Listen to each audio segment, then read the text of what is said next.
저희가 이제 그 생활 방식에 따라서 판단과 인식으로 조금 나뉘는데요. 이거 뭐냐면 판단형은 J고 인식형은 P인데요. 판단형 같은 경우에는 빨리 결정을 내리고 그런 계획을 빨리 딱딱딱 세워서 그거를 신속하게 처리해 나가는 것이 중요하다고 생각하는 사람들은 판단형이에요. 그래서 기본적으로 계획 세우는 걸 좋아하고 체계적으로 일하는 것을 좋아하고 그래서 어떤 면에서 굉장히 정리정돈이 잘 되어 있어요. 근데 인식형들 같은 경우에는 어떤 결정을 내리기 전에 많은 정보를 아는 게 중요하다고 생각을 해요. 그래서 어떤 면에서 결정을 좀 늦게, 결정을 좀 보류하는 경향이 조금 있다. 그리고 어떤 면에서는 목적이나 어떤 방향 같은 거는 세울 수 있지만, 계획도 세울 수 있지만 이건 언제든지 변화할 수 있다라고 생각할 수 있어요. 그래서 굉장히 유연하고 어떤 면에서는 자율적이다. 그리고 그런 면에서 체계적인 뭐 계획을 세운다거나 이런 경우보다는 좀 변화무쌍하게 융통성 있게 이제 생활하는 것을 좋아하는 사람들. 그리고 그렇기 때문에 어떤 면에서는 좀 정리정돈이 안 돼 있을 수도 있어요. 부모님은 판단형인데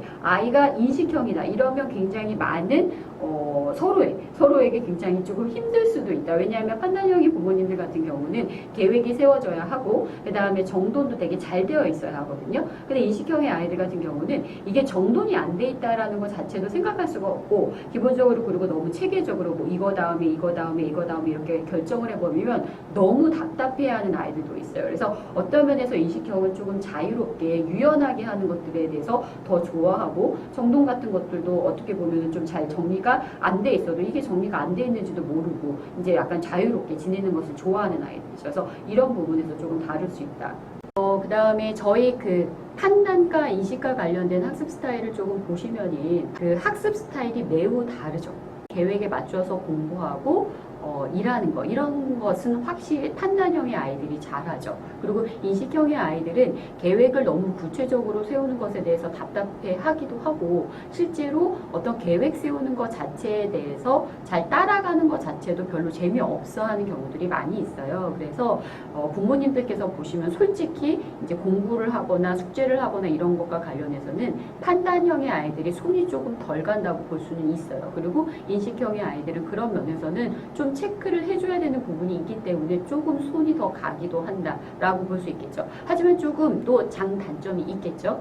일단 판단형의 아이들 같은 경우에는 지금 제가 말씀드렸듯이 계획에 따라 진행하는 걸 좋아해요. 이 다음에 목표에 따라서 얼만큼 수업이 이루어지고 그 다음에 휴식 시간은 얼마여야 되고 학습은 이런 단계로 이루어져야 되고 시험과 관련해서 언제 어디 뭐 이번 주는 어떤 공부를 어떻게 해야 되고 특히 심지어는 뭐 판단력이 강한 아이들 같은 경우는 오늘은 뭐 어느 단원을 공부해야 된다라거나 이런 것들을 알아서 정리를 하고 그거에 맞추어서 클리어해 나가는 것에 대해서 조금 아이들은 기뻐하는 약간 그런 아이들이라고 볼 수 있죠. 그래서 계획에 따라서 진행하고 그런 것들을 편안해하는 아이들이다라고 볼 수 있어요. 그렇기 때문에 숙제라거나 과제도 좀 정확하게 설명해 주시고 정확한 지침을 내려주시는 것이 좋고요. 뭐 예를 들어서 뭐 견학을 간다라거나 뭐 공장을 준비를 한다라거나 이런 것들도 미리미리 알려주는 것을 조금 좋아하고 어떤 일을 할 때 마무리를 짓지 않고 다음 과제로 넘어가는 것에 대해서는 좀 스트레스를 받고 혼란스러워할 수 있어요. 그래서 스스로 시간을 잘 관리할 수 있도록 그냥 맡겨두시는 것도 의미가 있다. 이렇게 볼 수 있는 아이들이 주로 판단형의 아이들이라고 볼 수 있고요. 사실은 부모님들께서 조금 어떤 면에서 조금 힘들어하시는 아이들이 인식형의 아이들일 수 있어요. 근데 기본적으로 뭐 부모님들이 그 아이들을 키우는 과정에서 인식형으로 키우는 것이 아니라 타고나는 부분들이 좀 있잖아요. 인식형 자체를 바꿀 수는 없다. 그래서 이제 인식형의 아이들이 갖고 있는 면에서 되게 중요한 게 자유롭고 유연하다라고 볼 수 있죠. 막판에 굉장히 필요하다라고 생각할 때 집중적인 어떤 면에서는 초인적인 에너지를 쓸 수도 있다.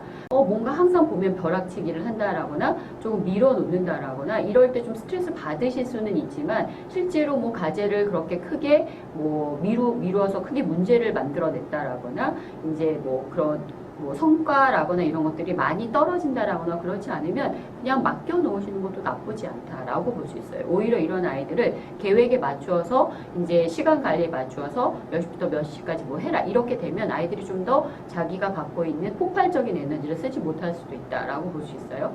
그래서 인식형의 아이들 같은 경우에는 자연스럽고 유연한 학습 분위기를 그래서 좀 선호하는 편이고요. 그래서 행동으로 조금 표현하는 체험 학습이라거나 활동 이런 것들을 조금 더 많이 좋아하기 때문에 그런 경험들을 많이 시켜주시는 게 좋아요. 뭐 학습 계획을 세울 때는 조금 도움이 필요할 수는 있어요. 그래서 뭐 평소에는 놔두더라도 예를 들어서 시험이라거나 이런 것들이 정해졌다라거나 아니면 숙제를 매일 안 해간다라거나 이제 이런 문제들에 당면하시게 되면 그 부분과 관련해서 필요하냐라고 이제 아이랑 얘기를 하신 다음에 필요하다고 하면 아이에게 계획을 세울 기회를 좀 주시는 거예요. 예를 들어서 너가 매번 과제를 잘 안 해오니까 오면 항상 과제는 꼭 해야 돼. 그러면 과제를 하는 시간을 오늘 하루 중에 언제는 반드시 과제를 한다. 뭐 1시간 정도는 과제에 투자한다. 뭐 이런 식으로 조금 약간 느슨하게 계획을 세울 수 있도록 도와주시는 게 좋고요. 예를 들어서 시험이나 이런 부분과 관련해서는 조금 구체적으로 같이 계획을 세워주시는 것도 좋죠. 자기 진도에 맞추어 나갈 수 있도록 조금은 허용되는 분위기에서 하는 것이 좋기 때문에 그런 부분들을 좀 잘 지도해 주시고 특히 이제 이 시경의 아이들 같은 경우에는 결과보다는 과정이 되게 중요해요. 그래서 약간 좀 놀이처럼 학습할 수 있도록 그래서 너무 그런 성취 지향적인 것, 어떤 목표에 대해서 너무 푸시를 하시게 되면 아예 포기해버릴 수도 있거든요. 그 인식형의 아이들은 조금 과정을 즐길 수 있도록, 재밌어 할 수 있도록 도와주시는 게 좋고, 판단형의 아이들은 그 성취 목표에 맞게 갈 수 있도록 도와주시는 것도 좋을 것 같아요. 지금까지 각 지표별로 어떤 그 성격인지 그리고 학습 스타일은 어떤지에 대해서 제가 간단하게 설명드렸고요. 다른 지표가 궁금하시다 그러면 여기를 눌러주세요. 네, 수고하셨습니다.